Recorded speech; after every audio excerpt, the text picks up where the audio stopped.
Imagine करो, जब इंसान पहली बार ज़मीन पर आया था, उस वक्त पैसा एग्जिस्ट ही नहीं करता था। हम लोगों को बस बेसिक नीड्स होती थी, खाना, पानी और सेफ्टी। फिर वक्त बदलता है और एक नया सिस्टम आता है, बार्टर सिस्टम। इसी प्रॉब्लम को सॉल्व करने के लिए करेंसी का जन्म हुआ। अगर आपको भी मिलियनेयर बनना है तो ये 7 कॉन्सेप्ट आपकी लाइफ बदल देने वाली है। और ये मैं नहीं, Morgan Housel, Nobel prize winner Daniel Kahneman और rich dad and poor dad के राइटर रॉबर्ट कियोसाकी कह रहे हैं। और 5वां कॉन्सेप्ट तो बहुत इंपॉर्टेंट है, जहाँ पता चलेगा कि एक गरीब गरीब ही क्यों रह जाता है। I am Sami. Currently I am doing BScs from NID University. Let's start the video. Imagine करो, एक मिडिल क्लास आदमी सुभाष दिल्ली में एक कंपनी में IT जॉब करता है। हर महीने सैलरी तो आती है, लेकिन इन्फ्लेशन, रेंट और बिल्स उससे भी ज्यादा तेज भाग रहे हैं। सुभाष को लगता है कि वो ज्यादा कमा रहा है, लेकिन रियलिटी ये है कि वो और ज्यादा गरीब होते जा रहा है। और ये स्टोरी सिर्फ सुभाष की नहीं है, इस दुनिया में मौजूद करोड़ों लोगों की है। शायद ये आपकी, मेरी और उस यूथ की है जो इन सारे कॉन्सेप्ट्स को नहीं समझते हैं। अब इस पॉइंट पर हमें एक थियरी, इल्यूजन ऑफ मनी को भी जानना बहुत जरूरी होगा। लेट्स अस्यूम सुभाष को ऑफिस से एक गुड न्यूज मिलती है कि तुम्हारी सैलरी 10% बढ़ गई है। वो घर जाके अपनी फैमिली को बताता है, सब खुश हो जाते हैं। उसे लगता है कि वो अब कुछ ज्यादा अफोर्ड कर पाएगा, एक नई बाइक, थोड़ा अच्छा खाना और शायद थोड़ी सेविंग्स भी। बट ये वो पॉइंट है जहाँ पर एक साइकोलॉजिकल ट्रैप छुपा है, जिसे 1928 में इकोनॉमिस्ट इरविंग फिशर ने इल्यूजन ऑफ मनी कहा था। इसका मतलब है कि हम लोग अपनी सैलरी या पैसों की नॉमिनल वैल्यू पे फोकस करते हैं, लेकिन उसके पीछे चल रही इन्फ्लेशन के असली रेस को इग्नोर कर देते हैं। सुभाष की सैलरी तो 10% बढ़ गई, लेकिन उसी के साथ साथ मार्केट में महंगाई 12% बढ़ी। यानी तुम्हारी जेब में नॉमिनली तो ज्यादा पैसे आए, लेकिन उस पैसे की परचेजिंग पावर कम हो गई। यानी बिना किसी एक्चुअल रियलाइजेशन के तुम 2% गरीब हो गए। इस कंडीशन को इकोनॉमिक्स में कहते हैं purchasing power collapse. Morgan Housel अपनी किताब द साइकोलॉजी ऑफ मनी में कहते हैं, wealth is not how much you earn, it's how much control you have over your money against inflation and uncertainty.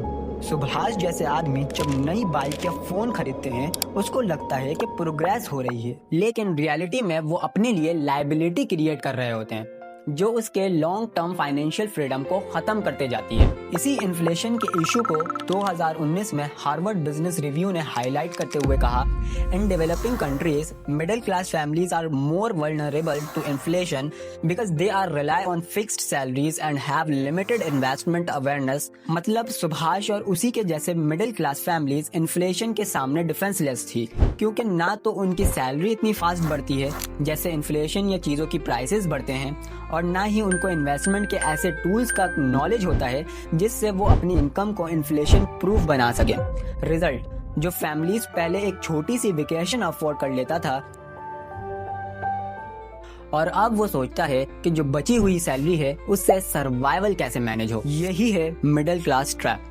अब इस मिडिल क्लास ट्रैप से बाहर निकलने के लिए सुभाष यूट्यूब पर जाकर सर्च करता है how to earn money fast in India, और उसे मिलता है सिर्फ shortcuts, get rich quick schemes, Ponzi apps, fake crypto investments. उसे लगता है कि बस 2 महीने में वो लखपति बन जाएगा, लेकिन इन ट्रैप्स में फंसकर वो और ज्यादा गरीब हो जाता है। किसी भी मुल्क के इकोनॉमिक क्राइसिस में इल्यूजन ऑफ शॉर्टकट्स सबसे ज्यादा डेंजरस ट्रैप माना जाता है, क्योंकि जब लोग डेस्परेट होते हैं वो होप के लिए कुछ भी ट्राई करते हैं। इसी डेस्परेशन को एक्सप्लॉइट करते हैं स्कैमर्स। यहाँ पर 2 साइकोलॉजिकल कॉन्सेप्ट्स काम करते हैं।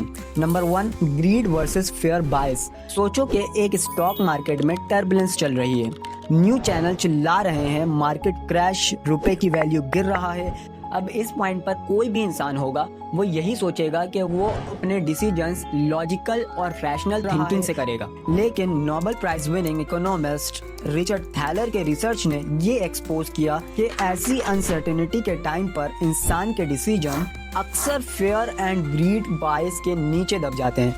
मतलब जब मार्केट ऊपर जा रहा होता है तो लोग ग्रीड में आकर सोचते हैं मुझे भी इन्वेस्ट करना चाहिए वरना चांस मिस हो जाएगा, चाहे फिर उन्हें इस बात की भी समझ ना हो कि कि वो किस चीज पर इन्वेस्ट कर रहे हैं। और जब मार्केट नीचे गिरता है तो उस वक्त फियर एक्टिवेट हो जाता है, सब पैसा डूब जाएगा, अभी निकाल लो। रिजल्ट, लोग अक्सर पैनिक में आकर अपने एसेट्स बेच देते हैं। मतलब हम अपने सर्वाइवल के लिए ऐसे डिसीजंस भी लेते हैं जो लॉजिकली हमारे खिलाफ जाते हैं। नंबर 2 है इल्यूजन ऑफ कंट्रोल। साइकोलॉजिस्ट लेंगर ने कहा था कि लोग सोचते हैं कि वो अपना लक कंट्रोल कर रहे हैं, यानी उन्हें लगता है कि उनके चॉइसेस और उनका कॉन्फिडेंस आउटकम बदल देगा, जबकि असल में वो रैंडमनेस के ट्रैप में है।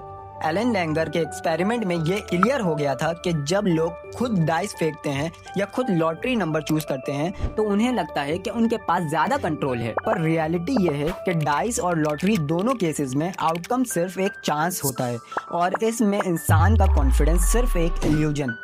इसलिए भाई, जो लोग कहते हैं कि शॉर्टकट से पैसा बनेगा, वो लोग अपना फ्यूचर खुद डिस्ट्रॉय कर रहे होते हैं। अब हम इस पॉइंट पर एसेट और लायबिलिटीज के फर्क को समझने के लिए 2 थ्योरीज को पढ़ेंगे। नंबर 1, जब सैलरी या बोनस मिलता है वो सोचता है कि अब मैं अपने ड्रीम को पूरा करूंगा। बट यहीं पर एक बहुत बड़ी फाइनेंशियल मिसअंडरस्टैंडिंग होती है, जिसका जिक्र रॉबर्ट कियोसाकी अपनी book rich dad and poor dad में करते हुए दिखते हैं। उनका सिंपल सा एक फॉर्मूला है, एसेट इक्वल टू वो चीज जो तुम्हारी पॉकेट में पैसा ला कर दे और लायबिलिटी इक्वल टू वो चीज जो तुम्हारी पॉकेट से पैसा निकाले।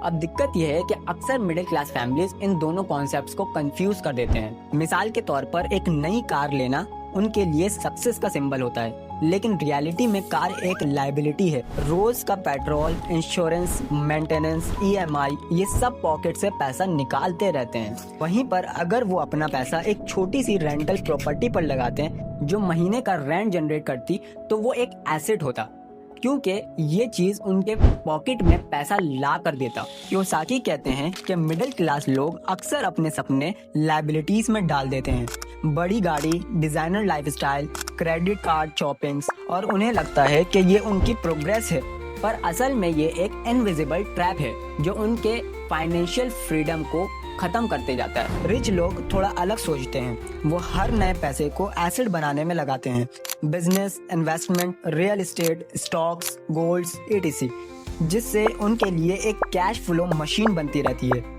यही रीजन है कि एक मिडिल क्लास फैमिली सैलरी बढ़ने के बाद भी रिच फील नहीं कर पाती। लेकिन जो लोग वेल्थ क्रिएटर बनते हैं वो एक और स्किल को फॉलो करते हैं, डिलेड ग्रेटिफिकेशन। रिचर्ड थैलर ये कहता है, जब तक हम पैसे को एक ही पूल समझकर मैनेज नहीं करते तब तक हम अपना ही फाइनेंशियल लॉस करते हैं। टाटा ग्रुप ने अपना पैसा हर नए sector, IT, steel, hotels, automobiles में री इन्वेस्ट किए। अगर टाटा सिर्फ लग्जरी खरीदते तो ग्रुप कभी भी ग्लोबल ब्रांड नहीं बनता। तो असली फॉर्मूला ये है कि जो पैसा तुम्हें बचता है उससे लायबिलिटी खरीदने के बजाय एसेट्स को खरीदो। तुम सोच रहे होगे, ठीक है थ्योरी तो समझ आ गई, लेकिन मैं जिसके पास 0 पैसा है वो कैसे स्टार्ट करे? भाई यहाँ पर कंप्लीट रोड मैप बताता हूँ मैं। Step number 1, free knowledge. आज के डिजिटल जमाने में तुम्हारे पास कोर्सेरा, NPTEL, YouTube, DigiSkills जैसे सारे फ्री रिसोर्सेज अवेलेबल हैं।